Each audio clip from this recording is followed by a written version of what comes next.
Automation Alley, they said essentially it would be a challenge for them, but they would prefer at this time that we proceed on our own. So we're going to be making a recommendation to proceed on our own. We'll have an explanation why we want to do that, but we think it's very important to get that economic development position filled because of our reduction in staff. That brings us to Public Works, and that's also a direct report to me now through Mr. Tim Richnack. And what we have at the Vanguard in that area is looking at the building maintenance component. We used to have 11 full-time personnel. I'm down to 5, and we're seeing what the best, most cost-efficient and effective way to handle that is. The division that's left is the one that's limping along, quite frankly, and that's the Finance and Administration Division. And I have all the department heads there reporting to me directly. And we're just trying at this point to get through the audit, and I am interviewing someone to come in on a part-time basis until we can fill a controller's position. Hopefully that person will pan out, so I'll have a consultant as well as a part-time position. This person also has a CPA, and I'm hoping that by the end of the year I'll have at least one of those positions filled full-time, along with a recommendation as to how we can restructure that division. We're also working on the dashboard. That has to be, I think, complete by October 1st. I see that Councilman Slater wanted to ask a question, something Mr. Zerlake said. No, I kind of going to try and go back to what Councilman Fleming, where he was going, and I think he was looking for some nods. Right. And maybe at some point I'm willing to nod. I'm not willing to nod tonight because I think the burden would be overwhelming for the finance department at this time. And the other question I have is there needs to be a purpose for doing it, okay? And transparency is a good reason, and I know Troy is not afraid of transparency. In fact, transparency is our friend. Yes. So we're not afraid of that, but what is the purpose of it, okay? Is the purpose just to put numbers out there and have people criticize them or not criticize them? The school board publishes theirs because the law says that they must publish them. So what you have, and you have the ability to compare Troy School District to Bloomfield Township School District to other school districts. So I think maybe down the line I would be in favor of this as long as we have a comparison, okay? Not just our wages and benefits, but we have comparisons to other like communities around us to make sure that we're doing what ICMA said we should do, and that's be competitive. And how else are we going to know whether we're competitive? By just throwing out numbers? No. Let's put the comparisons down there also, because that's our friend. We're not the highest paid community. We know that. So I think somewhere down the line I'm willing to nod, but I think the plate is full, and I'll be happy to look at it maybe some other time when maybe staff is a little fuller here. Robin, I need to ask you, in line with that, does MML have comparisons on the things? You were probably just going to say this. I was actually going to go there. The Michigan Municipal League does keep a wage and salary chart for virtually every member community. Certainly it's extensive, and that is something from which we can draw, but it is not public to the public. And so there is a way to get the comparison, and I agree with you, Mr. Slater, that the comparison is where the fruit is in all of that. But we are, if the school district is required to put forth the data on all $100,000 salaries, and Troy and other school districts are just doing it across the board, feeling that that is the better way to go, I sense that it won't be long before we will be required to do something similar as well. And the further ahead of that we can be, the better served we will be. We have asked for, and I understand we will be receiving, probably in October, the analysis of where the staff cutbacks, early retirements, and the like have brought us from a savings standpoint. And just because those people are gone, those jobs are not necessarily gone. So it's not, we say laid off or X number of people retired, therefore it's a clean savings. It's not, and I understand the analysis has to be done. But that, I think, would be a very good time to revisit this. Again, the dashboard, interestingly enough, there's very little financial information that is required on the dashboard. Primarily just unfunded stuff. So that, from a financial standpoint, is not, and you've been working on that for almost a year now, so we're in pretty good shape there.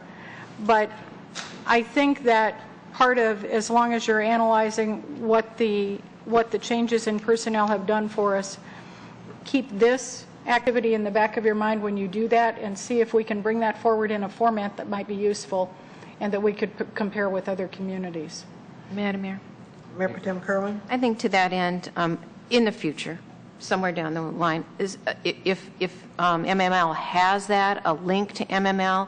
Another place I was thinking was Mackinac Center for Public Policy often compares public sector. So rather than reinventing the wheel, apples to apples, a link could go there. But I really think that right now to concentrate on some of those other things, pressing issues at this point, I certainly do appreciate and have recommended our residents to look at the salaries that are on the first button on our homepage so they can see. I do think that recently I saw FICA being used as a perk on some piece that went in around to frequent voters, and please.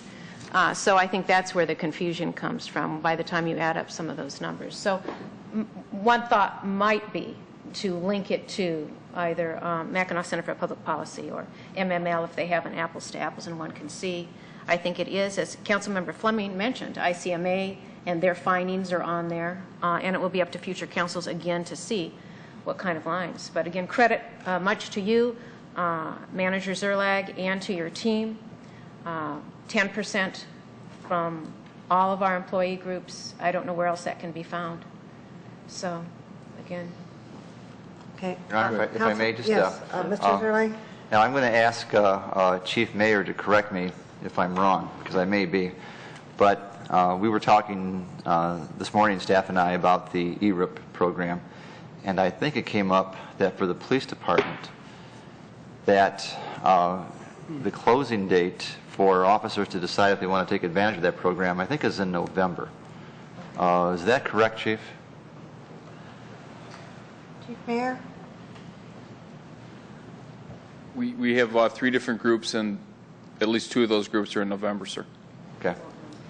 Just because, you know, there's an election in November, I can be pretty precise once we have all the groups in and decide what they're going to do before November. It would essentially be a guess or a range in terms of what the ERIP program had done. And then, if I may, Your Honor, talking about the ERIP program, it is cost efficient, which means that it saved the organization money over a 5-year time horizon to implement it for the groups that we already have. It doesn't mean that we have a pot of money, as Mrs. Beltramini indicated earlier, and as well as Mrs. Kerwin, that we can take that money and do something else with it. We have a deficit budget. Our revenues are less than our expenditures, even in the 3-year budget that we adopted. And so council needs to decide, you know, if there is a savings per se in terms of, you look at the individuals that left against who they were replaced with and what that delta was. You know, do you want to apply that against trying to alleviate deficit spending, if you will, in future years? As your manager, that would be my first recommendation, because we always want to have a balanced budget. I was talking with Bob Dadow, who's the Deputy County Executive for Oakland County and also is in charge of finance, and we were talking about fund balances. And you know, they're not called slush funds, they're called the fund balance. The county has one as well. And their fund balance is really, it's an equity to expenditure ratio. And the county is shooting for 20%, much higher than what we have. And if we want to emulate what the county does, that might be a large step toward trying to determine a fund balance percentage that they use. Again, it's up to you. I think you've already authorized 12%. But there's that. There's in the future we have employees that are going to be on a 4-day work week, and that's a huge issue in the future. To let you know how huge it is, I could not find a controller to come in on a short list to the city of Troy. I think it may have been because of what we're paying. If we paid a lot of money, they'd be knocking on my door, and they're not. If we go to a 4-day work week with a lot of our employees, it's going to be worse to not only attract new employees, but to retain the good ones. We also have a shortage of police officers where we are unsustainable, according to ICMA, unless we fill the hole with 4 more officers. So there's all of these things that are out there. It's not as simple, take money out of a shoebox and put it in this box. You know, it's complicated. I'll do as good a job as I can with the professionals that I have working for me, and we'll be as expedient as we can be. And if council doesn't like the process that we're taking, please advise, and I'll modify the direction that we're taking. Councilman McGinnis? I have a quick comment, too, just in relation to us deciding where something like that, what you're suggesting, falls on our list of priorities.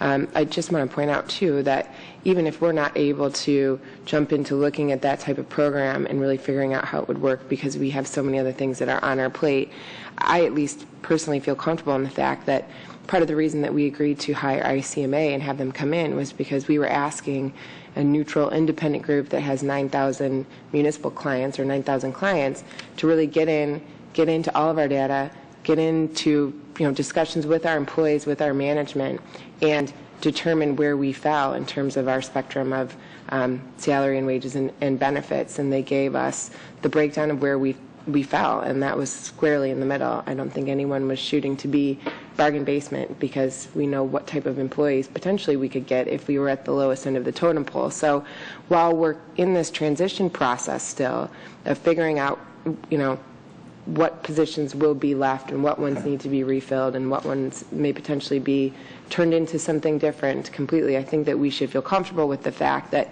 we allowed strangers to come in and really dig very, very deep and very, very thorough to give us their estimation of how they thought we were stacking up. And I was happy to hear that we were stacking up fairly square in the middle. I think that it probably would have been more beneficial for ICMA to come in and really find something that we were doing wrong, because they would have been able to point that out and show us where we could have improved, and it really would have made them look all that much better. But I think when they got into all the details, what they told us was good enough information for us right now in this transition to feel comfortable with where we're at with the numbers. And then as we move forward and get some of these projects off of our plate, we can look to do something new if there's a new way to present that information to people that they think that they would benefit from better. So I'd be willing to consider it at that point as well.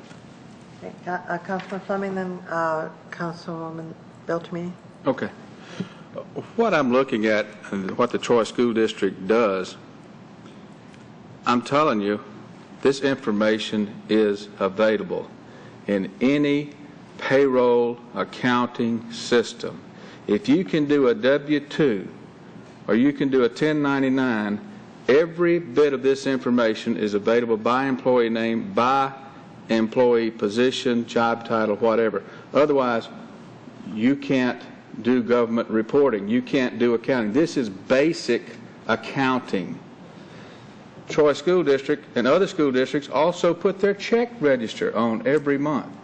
This is basic accounting. Now, I have a degree in accounting. I'm not a governmental accountant.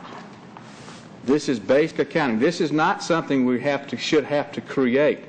Understand to move it over to the website. We want to know why we're doing it. There should be a good reason for doing it, because we don't want to create more questions, okay? But if Troy is going to be a leader in transparency, and I think we want to be a leader out there, I propose to you this is not a financial accounting problem. This is an IT programming issue to take the information, basic information that I assure you is already available and put on the website. The question really begs, do we want to do that? Is it going to create more confusion? It hasn't for the school district and the other school districts. I mean, it's being transparent. I think we're stepping ahead to do that and put your check register on there. But if the council doesn't want to go along with that, I understand. But I'm telling you, it sounds like a lot of work, but when I look at it from a basic accounting view, this information is available. Total compensation for every employee in this city is available today as we sit. It's just a matter of whether we want to put it on the website. Now, can I continue here with another statement? I just want to be clear, Mr. Zerlak, when you were talking before and you were giving us a big update, I appreciate it, but you mentioned a date, and you mentioned, I believe, September the 19th. Yes, sir. That you anticipated having an updated budget numbers with For the library. Pardon? For the library, sir. Okay. Library budget. Okay. What I want to know, and we've talked about this before, when, and I know you're trying to do this quarterly, and I think you had mentioned September, the last meeting, but I could be wrong, as to when we would have updated budget numbers reflecting the latest revisions that we've made in employees and so forth. Do we have a date certain for that or a projection for that? If I have to do this holistically, I need to wait until the ERIP program is complete, and that would be sometime after close in November. That, in my opinion, is too late and too long to wait. We should be able to do a preliminary based on what we know with the employees that have already signed up. The ones that haven't signed up, let's draw a line in the sand, a date certain as to when we can get an update, at least reflect that. The reason I was concerned when you said September the 19th, and I'm glad you're only talking about the library, but we do not have a meeting scheduled for September the 19th. Oh, I'm sorry, whatever that Monday is. We have a meeting scheduled for September the Okay. 12th. Excuse me? Thanks for correcting me, Mr. Fleming. It would be the 22nd.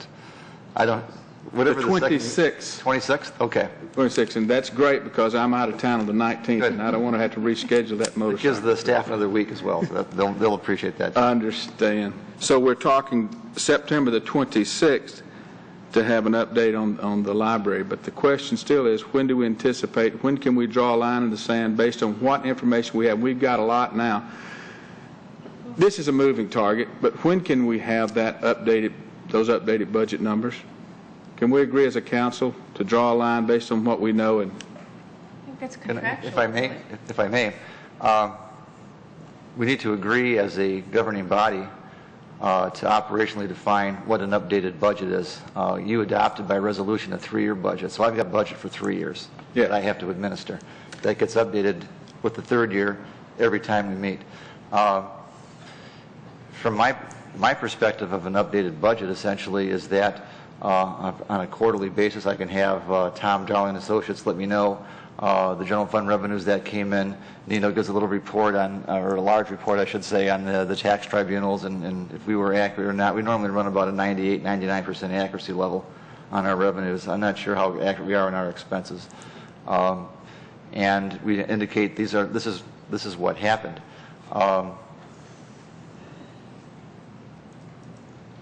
Yeah, we asked for quarterly. yeah. Right. And that's what I would be prepared to provide at that point, an update in terms of calibrating the revenues and expenditures based on what actually happened in real time, if you will, as opposed to making taking the forecast and indicating, this was our forecast, this is what actually happened in 3-month increments. So you're looking at, and I'm going to need to say it because if I can't articulate it, then I don't understand it, and I'll apologize. But are you saying that you want me to take all the employees that took the ERIP and determine a replacement cost that we had over a 5-year time horizon and plug that against a deficit that we project and see if there's anything to alleviate that deficit? Is that what you're asking for? What I'm asking for is really more than that. I'm asking for an update with the latest compensation reflecting the 10% reductions that we've negotiated with every employee union in the city It's still not, in my opinion, reflected in the budget, because when we did the budget, we didn't know. Now we know that number. We should be able to take that. We've negotiated. It's a done deal. We should be able to reflect those actual costs in the budget. And then as far as the ERIP, what we know today, the people that have already agreed to take early retirement, we could reflect those savings. I know that's not as easy as it sounds, because you have to make some projections. Right. But the easy part, in my opinion, the easier part, the less complex part, is to take the salaries and reflect the reductions that we have negotiated, because that's your new payroll, and that's what you're actually paying out based upon a contractual agreement. We could take those numbers and project that, probably easier than you can do your ERIP calculation. And I'm going to have to, I'm going to have an accountant talk to an accountant. I'm going to have Tom Darling talk to Mr. Lamorato, who's no longer with us, because I know that he had taken some employee groups and already factored in the 10% savings in this budget. Right. So I've got to find out which groups he did not factor in, and then that becomes essentially what we're looking at. Councilman Beltramini, you asked for the floor. And it all has to do with this discussion. I pulled my notes. On July 11th, we had this discussion the last time. And we decided to wait on the transparency issue, but in response to a question, when will we get a budget update which encompasses the labor changes? Because remember, all but the one communications people was, and that was basically done but not voted, so that was coming at the following meeting. John Zerleg's answer was sometime in October. Right. So I'm concerned now, John, that you're saying to us, well, it'll be November or it'll be later, because we do know, and the police contracts were not factored in at 10% because they're 312, and it could have been nothing, or it could have been far less than 10%. So, or it could have even cost us money. So I know that when Mr. Lamorato was asked that question in May, he said no, to factor in what's left would be if come, and that is certainly appropriate. But now we know that. We know what the changes in those contracts has been. We know what decrease in payroll has been for those. And so I would expect that simple question to be answered as part of the quarterly update on the budget. And I think that's a fair question. And I think it's something that this council needs to know from a leadership standpoint, and the people at Troy need to know, because it actually reflects what we've been saying. So there's really two parts to that response, three actually. One is that I do believe that there were some numbers baked into the budget that reflected the savings that were not if-come, because those groups did not have Act 312 arbitration rights, and we knew that we would just implement a contract. Right. So I've got to find out to what depth that was. That's number one. The second thing is that we know, and council already has those numbers, it's just a matter of me having Peggy Sears put them together. We know that by opening up, say, the police contract, we saved over $800,000 a year, okay? So you have that number. It is $1.6 million in the next 2 years. That's your answer, okay? I'll give you another answer for public works and classified and exempt. You have that information. If you wanted it in a tabular form or a matrix, I'll be happy to do that. What I can't give you is the third component, and that is the effect of the ERIP until after November. So I can give you 2 out of 3. Right. Okay? I think what, in fact, you already have 2 out of 3. I'll just have it restated so that it's fresh. right. I think what council is saying, or at least what I hear them saying, is give us what you have so far, and then when you get the additional information, and give it to us, you know, in a form, so we have it together. And because we do get people that ask us, you know, and we don't track this on a weekly basis. Usually we take a break at this time and then go on with the meeting, but since this is at the end, I haven't taken a break. Okay. But I'm concerned that some people might need to leave. So if I may, then what I'll provide you with essentially are the savings that were not baked into the budget. Right? Okay. If I may, Mayor? Councilman Fleming, yes. What I think we're asking for, Mr. Zerlag, is what was not baked in the budget now to be reflected in the budget, like a budget adjustment, now that you know those numbers. What was baked in there, forget. Right, But the that's- ones that you don't, you didn't know, there's maybe 800,000 with the police, there may be some other public works. But the way it was presented in the budget, represent the budget with an adjustment in there, because people need to see that. You've done it. You've done a good job. I see. Let's reflect it Okay. and reflect in the new budget.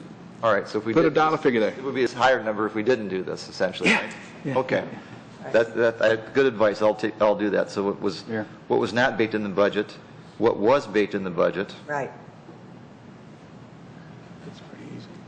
Mayor, and then, Councilman Slater? and then Oh, the sorry. ERIP will come at a later date. Right. Perfect, I can do that. Thank you. Yes, sir. Councilman Slater? I hate to get it in a piecemeal, but it seems to me, why couldn't we get what's already there in the ERIP program? Maybe there are some groups, but I think there are some groups that already would be reflected. It would be nice to know, and I don't want to speak for anybody else here, but I think what we're trying to accomplish here is, what we've tried to tell the citizens is, there's a reason why we did the cost savings. Now, let's take our cost savings and either put it back in roads, let's get our snow removal back up, and, we want to reward the citizens for what has happened here. So it'd be nice to know what our money is available so that we can put it back in the proper place. So I think that's kind of what we're asking, and it'd be nice to know before November so that we know how our snow removal is going to be this year. Madam Mayor, Well, I also think that we have we a had workshop. projections, because we've been doing 5-year projections for years, and we were counting on doing some savings, but we couldn't actually put it down in the budget until it actually occurred with the contracts. So, but I think that some of it is reflected in the fact that we're going to have less revenue coming in over the next few years because of the decline in values of homes. And to see where that balance comes in and how much we have to use from undesignated unreserved, and if we have savings that have come in, what is that dollar amount as compared to what we thought we were going to have to take from undesignated unreserved? At least that's what I'm saying. I'll be, Councilman Mayor Pro Tem Kerwin, then There had been, and you know, that we are to have a workshop in which we talk about some of the safety concerns. Right. Earlier, you mentioned that your advice would be savings could go so that we wouldn't be digging a hole continuously. However, we need, as leadership, to be able to see what holes do we have. You already mentioned the 4 officers we already know. ICMA pointed out you're short here. What holes do we have in fleet? And all of that information for us to decide, we need to know these numbers. And I guess we need those numbers in conjunction with a workshop. We're kind of having a workshop here, where we're able to really look at everything, weigh that out, and decide as a body what direction to give you going forward. So I think those are things that are pressing. And as I say, the meetings that we have, we don't want to interfere with the motorcycle trip, the meetings we have scheduled, we need to use wisely in order to have these discussions. absolutely. Councilman McGinnis? Well, and I think it's better, although it may be more work or it may seem repetitive to some extent, because as new contracts were inked with different groups, we did get numbers in terms of the breakdown, but I think you run the risk of, if there are a bunch of different pieces of information that are floating out there from different meetings, and there are people that maybe haven't been following it continuously, it does serve a purpose if we can have that update, as complete as possible and in one area, so we can make it available for other people to look at, and we can all know that we're talking from the same document, same set of numbers. So it may seem tedious, because I know a lot of the numbers we have had discussions about, but to put it all together and consider it an update so we can all work from the same document. Sure. That's, Councilman Fleming? I think we're all on the same page. Good job. I think we're there. We've come around, and we know it's difficult, but just reflect what we know, and with a date certain for that. If we can get that in September, as long as it's not September the 19th. Oh, we won't be here the 19th. But at regular meeting, Mr. Sherlock, you've done an excellent job with negotiations and so forth, and I think we just need to reflect what we already know in the budget. I think that's what my colleagues are saying, and hopefully we're not creating a lot more work, but what you know, reflect it so that we can see it in the budget format, so we can manage accordingly. And what we might see too, and I would go a step farther, Mr. Licari may have better projections, you know, and it may go up, it may go down. And I don't object if his data shows are going down, then we may not have as much revenue as we thought. That all needs to be reflected. It just helps us in decision making, as Councilwoman Mayor Pro Tem Kerwin said, in plugging the holes. But I think we're on the same page. If we can just get a date certain as to when we would see that is all I'm looking for. Anything else, Council? A date certain. Mayor? Councilman Howard? Question. I want to make sure it's not overlooked. When are we, as a city council, going to receive our normal quarterly reports that we usually receive in the beginning of the quarter? Or the financial updates? Yeah. I'll talk with Tom Darling and ask him. Thank you. Sure. And again, I am interviewing someone for possible part-time controller 3 days a week, and that'll also help us get back to speed as well. Right. And we not only get financial quarterlies, we get police and fire, you know, we get quarterly reports all the time. Mayor? Okay. Any others? Mayor? Yes, Councilman Howard? And then just two other things. The city manager mentioned about a deficit, and technically we do not have a deficit. What we have is a structural imbalance in our budget, because if we had a deficit, we wouldn't have fund balance. We do have a deficit in the Sanctuary Lake Golf Course Fund. That's the only deficit. I just want to make sure, because deficit is a very bad thing, and as we know, Royal Oak Township and Pontiac have those, and we certainly don't. But also with respect to fund balance, our fund balance is by far significantly more than 20%. Well, I think what the city manager meant to say was the unassigned fund balance, and that would be freely available, because the fund balance is composed of many different items. So I want to make sure, because, you know, if we say fund balance and we say it's X amount, somebody goes and looks at the numbers and they see it's larger, you know, then you get this whole tit for tat, and we need to make sure that we're all talking about the same thing. So I believe that you meant unassigned fund balance. That is correct. It is unassigned fund balance, and I think that the 20% that the county is shooting for is also a non-assigned fund balance from their perspective, but I'll check it out with them, with Mr. Dadow. In terms of a deficit spending, from my perspective, if we have a budget on a 36-month cycle, and in 36 months we're going to collect X number of dollars, and in 36 months we're going to spend Y number of dollars, if X is less than Y, then we have a deficit. Well, from an accounting perspective, you actually do have it balanced, because you actually couldn't submit it to the state. It would get kicked out. I mean, I think we're saying the same thing. It's just a matter of how we're saying it. I don't disagree. I would just call that structurally imbalanced. But the other thing, too, is you can actually give yourself a $0 unassigned balance by simply allocating that to 1 year ahead, because I think this year we had used $2.6 million in this current year that we needed to balance our budget. And if we had made that, I believe the number was in excess of $10 million, then we would have $0 fund balance. So it's interesting how that plays out, but it is something that certainly we need to be cognizant of. The point I'm trying to make is that it would be great for us to have, at some point, a budget where the revenues that we take in during a particular time frame matches or exceeds our expenditures. Because if we keep using fund balance, Right. We're going to have a real problem. Yes, that's right. Okay, if there's nothing else to come before, Councilman Slater? I'm going to table what I was going to say. I want to talk at some point about public comment and how we're Okay. kind of You changing. want to take a break no, and come back? I'll do Or it you next wanna time. do it next time? I'll do it All right. next time. Okay, anything else? Yep. Okay, we're in adjournment.